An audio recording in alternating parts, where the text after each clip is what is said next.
Was written by Henry Wadsworth Longfellow, first appeared in 1863.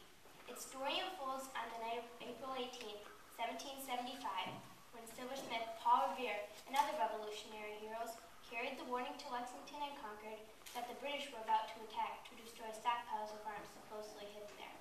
It truly captures the spirit of the Revolution. After warning John Hancock and Samuel Adams in Lexington, Revere continued on toward Concord.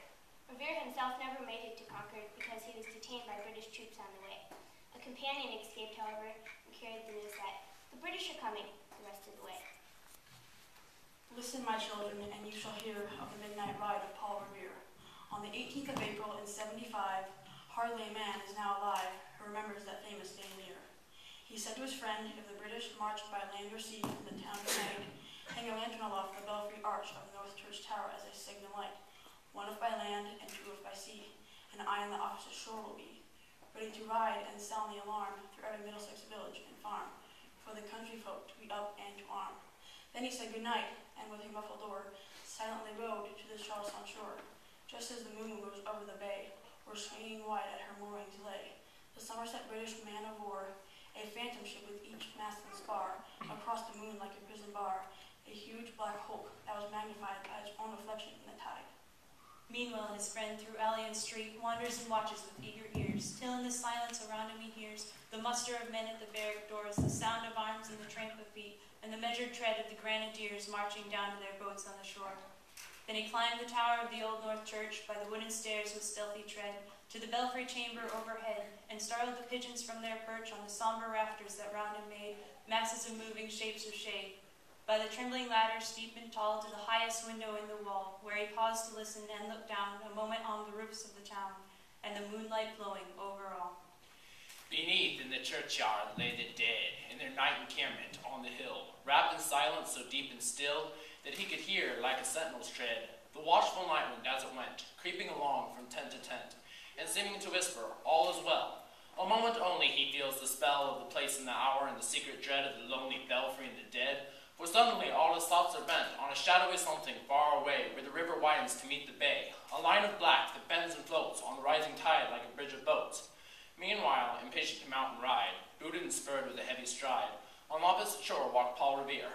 Now he patted his horse's side. Now he gazed at the landscape far and near. Then impetuous stamped the earth, and turned and tightened his saddle girth. But mainly he watched with eager search the belfry tower of the old North Church, as it rose above the graves on the hill, lonely and spectral and somber and still.